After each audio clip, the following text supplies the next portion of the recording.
ተቀረኩ አመጣም ያስደረጋችሁት እነዚህ ናቸው። እንደ ኬላ ማነህ ምንድነህ እያሉ እየመረመሩ እዚህ ታቸው መመርመር ማለት ነው። የቀኛ ገፍተን እንትን ያነጋ በጠዋት ተነስተን እንጨፈጭፍ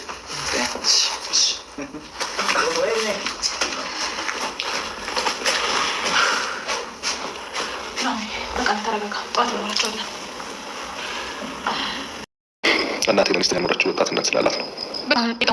ኧረ ተቀመጪ። ደግሞ ወድቀሽ ሌላ ህመም እንዳትጨምሪ። እኔ ያለ ህፃን አደረከኝ እንዴ? አዎ ህፃንማ ህፃን ስለሆንሽ እኮ ነው ፍሪጁ ብራ እያልሽ እስካሁን። አዲሱ የኪራ ጓደኛ ለጽናት ምቾትን አልሰጣትም። በጥርጣሬን እየተመለከተችው ነው።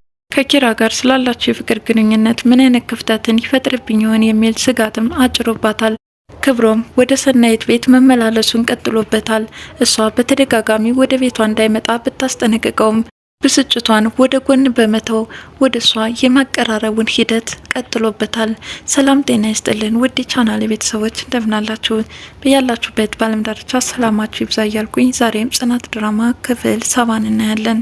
ጽናት ወጥቶ የቀረውን ፍቅረኛዋን ኪራዬ የት ገባህ? የት ብዬ ስፈልግህ ናሆሜ የለ ክብሮም የለ ለማን ላማክር እያለች እየተጨነቀችና እየተጠበበ ባለችበት ሰዓት ኪራ ሰክሮ ይገባል። ታዲያ ለምን ትጠጣለህ አለችው። መስከር እኮ መብቴ ነው፣ ደግሞ በነፃ ለተገኘ መጠጥ ልክ ማስታወቂያ ላይ እንደምናያቸው አለ። ኪራ ሶፋ ላይ መተኛት እንደሚፈልግና ጽናት ደግሞ ገብታ ወደ መኝታ ክፍል እንድትተኛ እየነገራት ነው። አንተን ትቼ መተኛት አልፈልግም አለችው። ከዚህ በኋላ ከአሁኑ ጀምሮ ብቸኝነትን ልመጁ፣ ነገ የመጨረሻ ቀኔ ነው እያላት ነው። ጽናትም አልገባኝም ስለምን እያወራህ እንደሆነ አለችው። አንቺ ምን አብራርተሽ ታወሪኛለሽና ደግሞ ለማስረዳት ግዴታ ያለብኝ አይመስለኝም። ጽናትም ነገሩ ስላልገባት ደግማ ብትጠይቀውም ዞር በይልኝ ልተኛበት አላት። ኪራዬ በባለፈው ነገር እየወቀስከኝ እንዳይሆን በማለት ትታው ወደ ማደሪያ ክፍሏ ትሄዳለች። ሰናይት ከእንቅልፏ ስትነቃ ከአጠገቧ ክብሮም ተኝቷል። በጣም እየጮኸችበት ነው። ምንድን ነው እያለች ነው። ታዲያ ክብሮም የምትጮህበት ነገር ግራ አጋብቶታል። ማታ በጣም አሟት እንደነበርና ትቷት መሄድ እንደከበደው እየነገራት ነበረ። ለማንኛውም ግን የሳይካትሪክ ባለሙያ ሳያስፈልግሽ አይቀርም። ማታ ስለ እህትሽ በጣም እየቃዠሽና እያወራሽ ነበር ይላታል። አሁን ዝም ብለህ ማውራቱን ተውና ቤት ይለቀውጣልኝ አለችው። ክብሮምም ማታ ምግብ ሰርቶ እንዳስቀመጠላትና ተነስታ ሞቃ እንድትበላ እየነገራት ነበረ። አመሰግናለሁ አለችው። እሺ ኮሰረቴ በማለት ያሾፍባታል። ታዲያ ሁለተኛ ቤቴ እንዳትመጣ በማለት የለበሰችውን ጫማ አውልቃ ወርውራበት ነበር። ኪራ ከስካሩ ሲነቃ ሰክሮ እንደነበረ ጽናት እያስታወሰችው ነው። ምን አልኩሽ በማለትም ጠየቃት። ምንም አላልከኝም አለችው። ተመስገን ምንም አላልኩሽም አለ። ኪሱንም ዳበሰ። ሞባይሉን አጣው። ያ ልጅ አሾፎብኛል ማለት ነው በማለት እየሮጠ ነበር ወደሆኑ የወጣው። ጽናትና መራዊት ሰናይትን ለማየት ሄደዋል። ከታሸሽው ይድናል አሏት። ታዲያ ስለ ጤናዋ ሁኔታ እንደዚህ ሲጨዋወቱ ከቆዩ በኋላ ኪራ ሰክሮ እንደገባ ለሰናይትና ለመራዊት እየነገረቻቸው ነበር። እንዴት የተወውን አመል እንደገና ነሳው አለች ሰናይትም። ጽናትም በእናቱ ሐዘን በጣም እንደተጎዳና ማታም ሳያወራት እንዳደረ ጧትም ቁርስ ሳይበላ እንደወጣ እየነገረቻቸው ነበረ። መራዊትም አሁን የሚናገራቸውና የሚያደርጋቸውን ድርጊቶችም በትዕግስት ማለፍ እንዳለባት ጽናትን እየመከረቻት ነበረ። ከምንም በላይ ያስፈራኝ ነገር ቢኖር ይህ አታገኘኝም የሚለው ቃሉ ነው። ኪራ ቅዱስን ፈልጎ አግኝቶታል። አንተ ማነህ? ቅዱስ ነኝ፣ ከሞት ያዳንኩህ እያለው ነው። ስልኬን የጣልኩ ስልኬማ መኪና የተይዛ ነበረ። መኪናዬን ለማስለቀቅ ስል ያንተን ስልክ ሰጥቻቸዋለሁ። ያመሃል እንዴ አለው። ስልክ የመልስልኝ። ምን ያደርግልሃል? ስልክ መኖር አትፈልግም ነበር አይደለ አለው። ቅዱስን በሚገራርሙ ቃላቶች ኪራን እየወቀሰውና እየመከረው ነበረ። አንተ በጣም ራስ ወዳድ ነህ።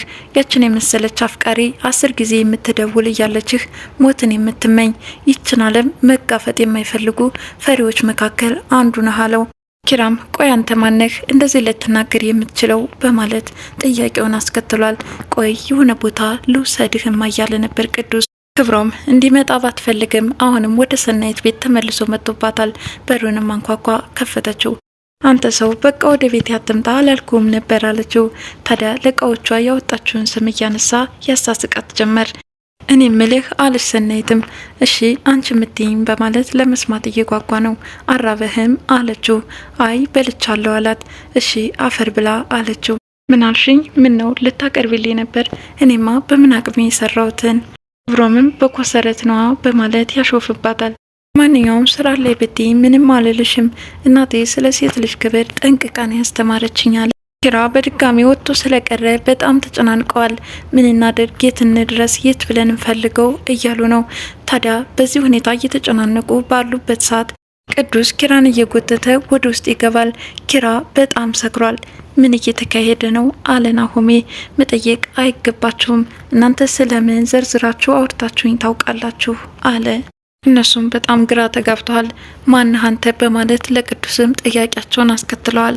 ቅዱስም የኪራ ጓደኛ እንደሆነና ናሆሜም ብዙ ጊዜ የማይለያዩና የሚጓደዱ ጓደኛሞች እንደሆኑ እየገለጸለት ነበረ። ይህንን ከሞላ ጎደል ኪራ ነግሮኛል አለው። ጽናትም ከመቼ ወዲህ ነው ጓደኝነታችሁ? ከትናንት ጀምሮ አለ ቅዱስም። ትናንት የተመሰረተ ጓደኝነት ነው እንደዚህ ልታወራለት የምትችለው አለች። ቅዱስም ይኸውልሽ ጽናት፣ ቃላቶችሽ ፈጥኖ ከአንደበትሽ እንዲወጡ አትፍቀጅላቸው፣ ያለበለዛ ሰውን ይጎዳሉ አላ። እኔ ግን ስምሽን ሳይሆን ከኪራ ጋር እንዴት እንደተዋወቃችሁ ብትጠይቅኝ ይሻለኝ ነበር አላት። ለምንድን ነው ዳርዳር የምትለው? ለምን በቀጥታ አትናገርም? በማለት ናሆም የሚጮህበታል። ቅዱስም ኪራን ያገኘው መኪና ሲያሽከረክር እንደነበርና እዛ የተፈጠረውን ለመናገር እያሰበ ሳለ ኪራ በሰከረ ሰውነቱ ለምን ገብተህ ቀረህ አንሄድም እንዴ በማለት ወዲያውኑ ሊናገር የነበረውን እንዲያቋርጥ ያደርገዋል። ኪራም ለምንድን ነው የምትጠይቁት አላቸው። እነዚህ ናቸው እንጂ ምንድነህ፣ ማነህ፣ ከየት ነው የመጣህ እያሉ ጥያቄ አብዝተውብኛል አለ። ባክን ተነስንተኛ፣ ነገ በጠዋት እንሄድና እንጨፈጭፋለን በማለት ወደ መኝታ ክፍል እየጎተተ ይዞት ገባ። ጽናት ከኩሽናዋ ጋር ሆና ምንድነው ኪራ ምን አግኝቶት ይሆን? በፊት የተወውን ስካር አሁን ተመልሶ የገባ ኪራ አሁንም ተመልሶ ሀዘን እንዳይገጥመው በማለት ከራሷ ጋር እየተነጋገረች ነው። ታዲያ በዚህ ሁኔታ ያለች ቅዱስ ይመጣል። እሷም እንዴት መጣፍ በማለት ትጮህበታለች። በመኪና ነዋ፣ ስለ መኪና እየጠየቀ የለም፣ በሩን ማን ከፈተልህ አለችው። ኪራ ነዋ፣ ካላንድ በስተቀር ምንም የደበቀኝ ነገር የለም። እሱ አንድ ነገር ምንድነው የደበቀህ አለችው። ላንቺ ያለው ፍቅር በጣም ላቅ ያለ ነው አላት። ስለሱ ፍቅር ማንም ተርጓሚ አያሸኝም አውቀዋለሁ አለችው ጽናትም። ቅዱስም ህይወት ግን እንዴት አድርጋ ጥሩ አድርጋ አስተምራሻለች አላት። ታዲያ ለምን እንደዚህ አልገኝ? ስላንቺ ብዙ ነገር አጫውቶኛል፣ ከአንደበቱም አትጠፊም አላት።